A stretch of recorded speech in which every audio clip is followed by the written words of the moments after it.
Welcome to the Intensely Positive Podcast with your host, Kelvin P. Ringo. Preset your mindset to make every day count and make positivity your way of life. Are you ready? Let's just do this.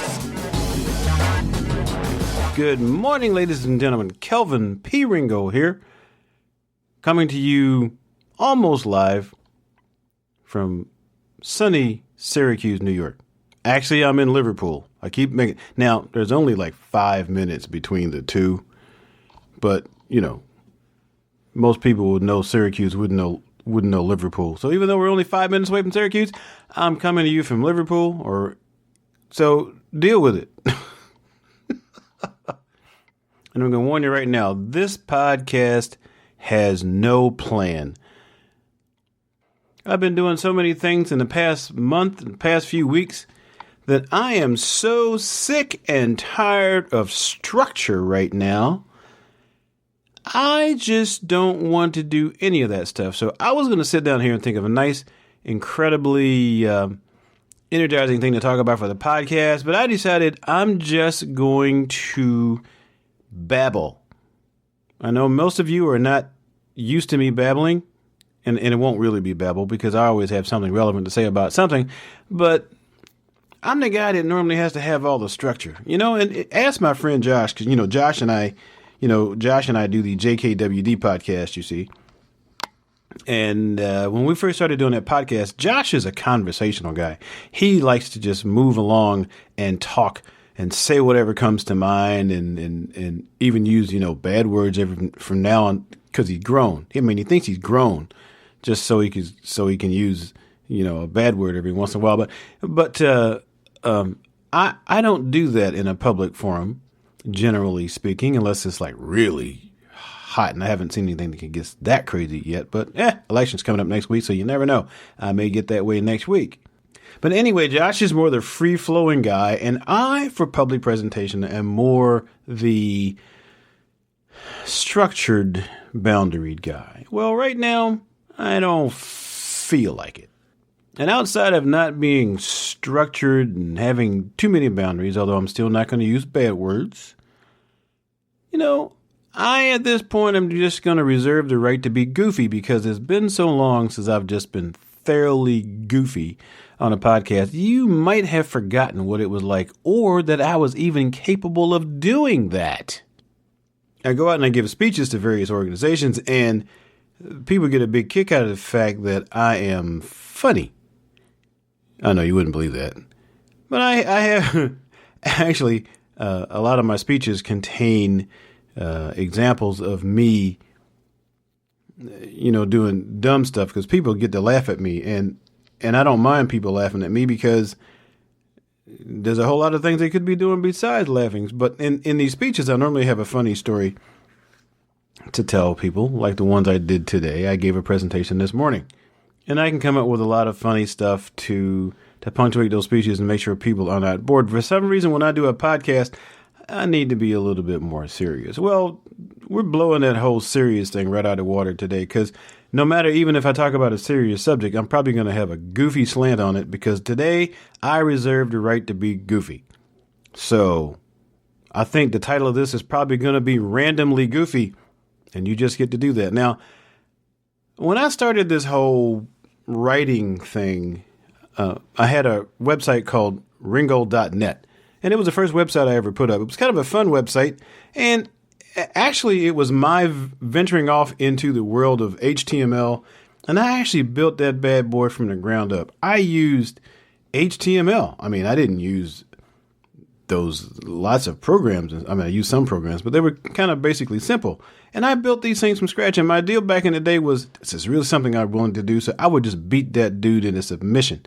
It's going to be a website that's going to work. And I had a good friend of mine, Murdad Carjude. You probably don't know him, but if you do, tell him I mentioned him in my podcast. And Murdad, in my opinion, is a bona fide genius.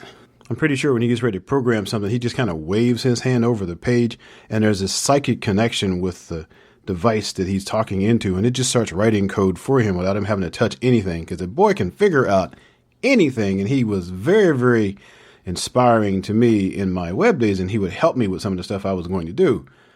I'd sit there and I'd be beating on my head for hours trying to figure out a problem. Really, I could come over there and like whip that sucker out in like 34, 35 seconds.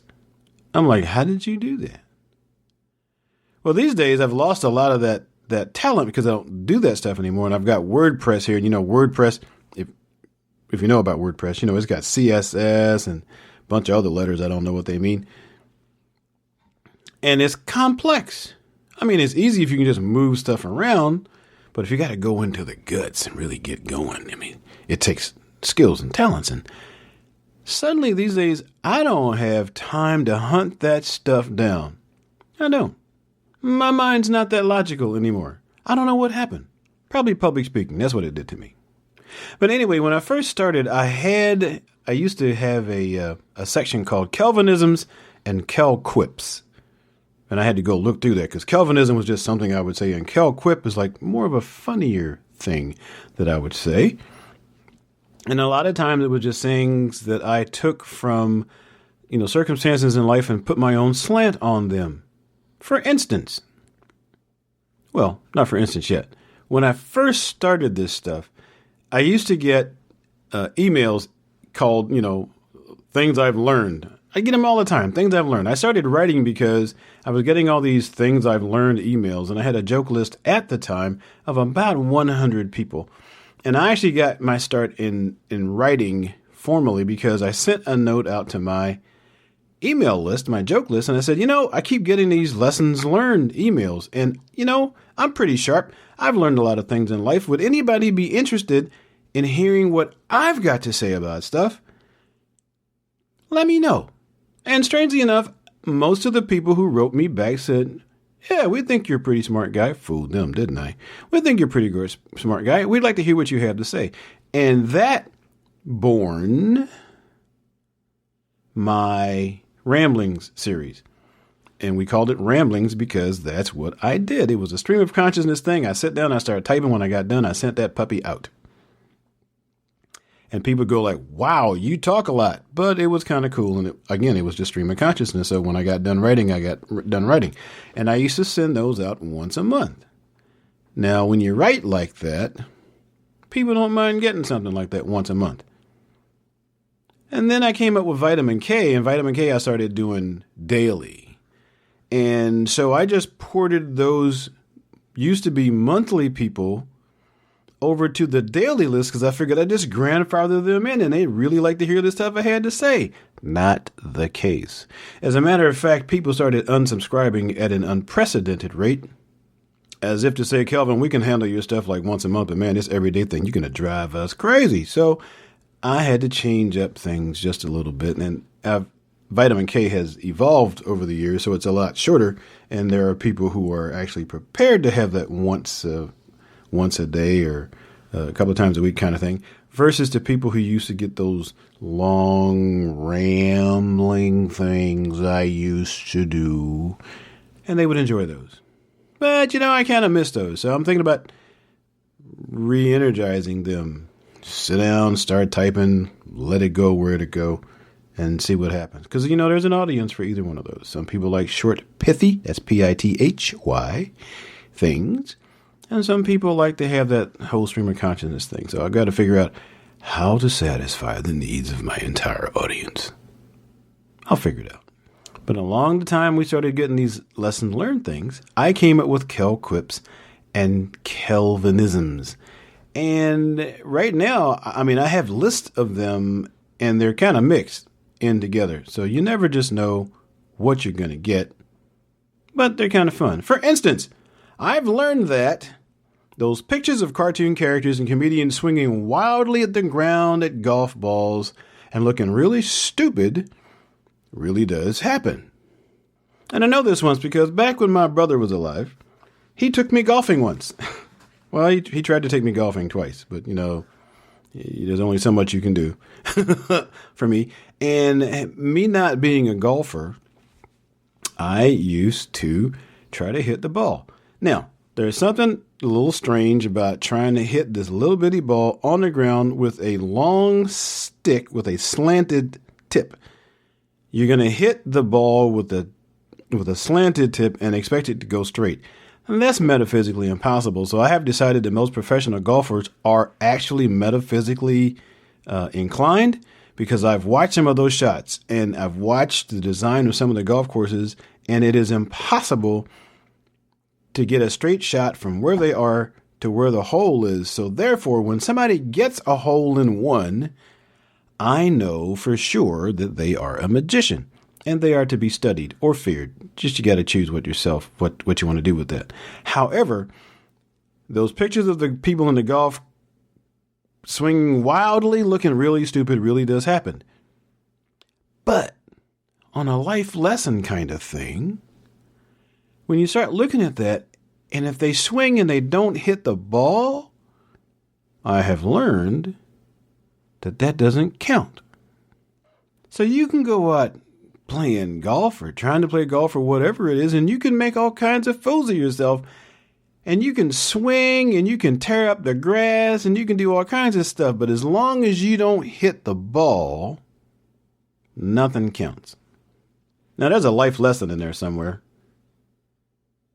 There is definitely a life lesson in there somewhere. So if you start looking at the stuff that we're doing, that I'm doing, let's not bring you into this. I don't want to, mess up your mind. And we're batting at it, but we never hit it. Does it really count? Is it a failure if you never hit it? Or are you just practicing? Interesting point. I enjoyed that. And there are other lessons to be learned from some of the stream of consciousness stuff I used to do. Another one of my Kelvinisms, Kel quips, I have learned that in most cases, even when the sky is gray, sometimes completely black, the sun is still shining somewhere. We just don't see it directly. Reflected light illuminates the way, and the brightness doesn't really hurt your eyes, but the sun is still there. It's still lit. How can you tell if the sun is shining? You can see across the street, especially if you don't have streetlights. And there is some knowledge in the world that says when you think things are totally dark, no, you just got to wait for the rotation. Stuff's going to happen. It's going to come back around in a little bit, and you will be able to see what you're doing. And those are the times you need to wait for. The earth goes around once every 24 hours. It turns. And when it goes away from the sun, it will eventually, within a 24-hour turnaround, back towards the sun, and you will be illuminated again. Don't panic when it goes dark for you sometimes, because the sun's coming back around. Remember that. One of my other Kelvinisms, this was very controversial, this one, because I received it from somebody a long time ago, and the lessons learned said that just because someone doesn't love you the way you want to be loved doesn't mean they don't love you with all they've got. And I said that is true.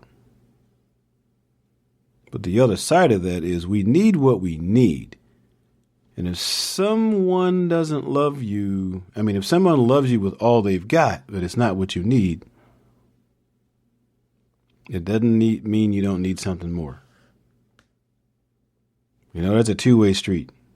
So just because someone loves you with all they've got doesn't mean it's enough.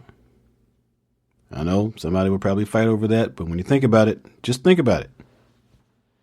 Not even a big deal. You need what you need. That's the reason people get matched together. That's why not everybody is for everybody. You need to have what you need to have. And that's the way life is. I have learned that trust is a very fragile thing. And once it's been broken, it can very often never be repaired.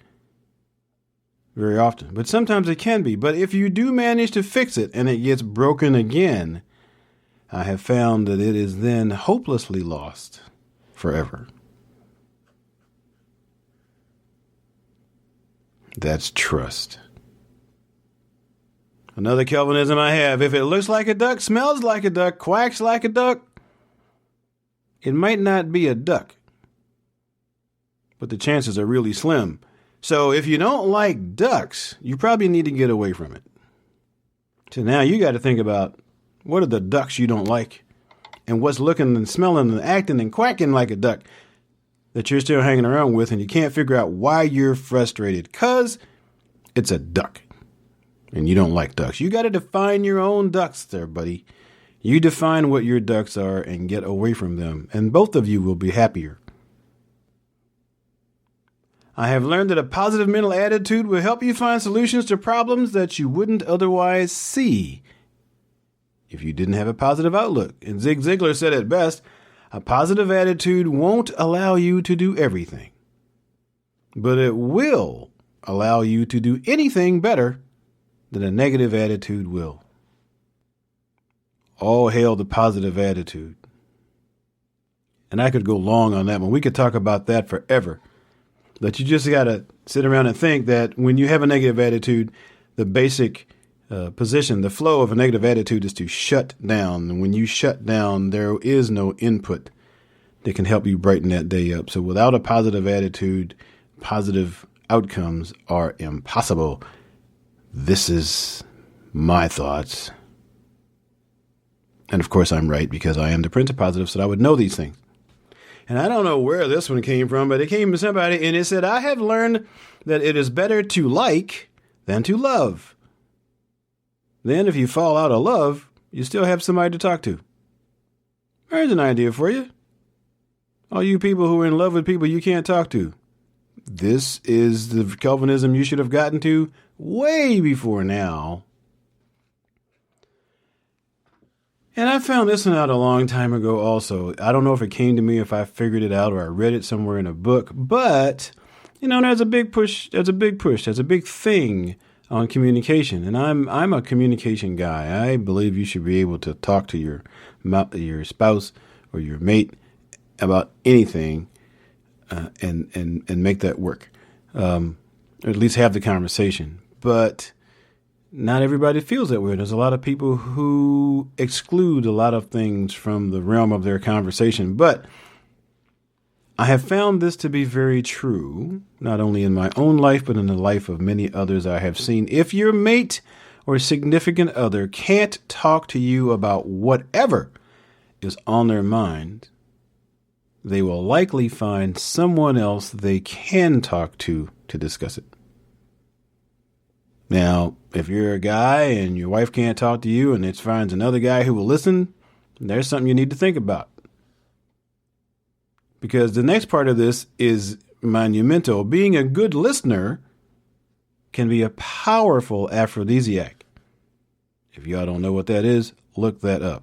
APHRODISIAC. Being a good listener can be a powerful aphrodisiac for the person who's talking. If your mate or a significant other can't talk to you about whatever is on their minds, they will likely find somebody else they can talk to. And the question after that, does anybody need a math lesson on that one? That's what I'm saying. Think about it. If not, write me, podcast@ringold.net. No. podcast@intensitypositive.com, and I will add that up for you. And this next one's one of my favorites. It's one of my favorites. I've used it in my life a lot. I figured it out. 80%, you heard the 80-20 rule. I think they call it I forget what they call it, Pareto rule or something like that. The 80-20 rule. 80% of our problems we cause ourselves.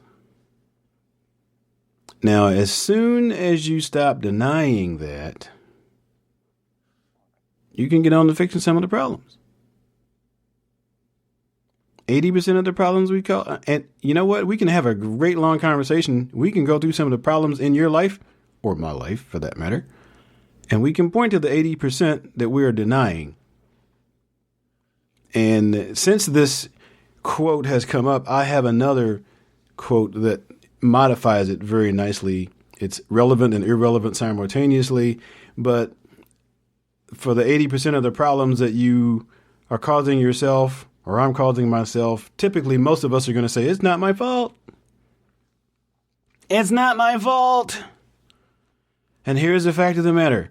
And this is out of Illusions, the Messiah's Handbook. If it's never your fault, you'll never take responsibility for it. And if you never take responsibility for it, you will always be its victim. So add that up. 80% of our problems we cause ourselves, but they're not my fault. So we won't take responsibility for them. So those 80% of the problems are going to bury us right level with the ground. Give that some thought. That's another math lesson. Go back up and talk that one about having your spouse or loved one be able to talk to somebody and not you too. Just, it's just math. Just saying. And the last of my stream of random, don't feel like structured things I want to talk about is a very short thing right here, because this has happened to me and it needs to happen to you too. And here it is. When the person in the car next to you on the highway has their windows rolled up and they're singing at the top of their lungs to the radio, shaking their head, flapping their hands, and looking stupid, and it makes you feel better, say thank you and go on and have yourself a nice day. And for today, that's all I got to say. We'll see you next time.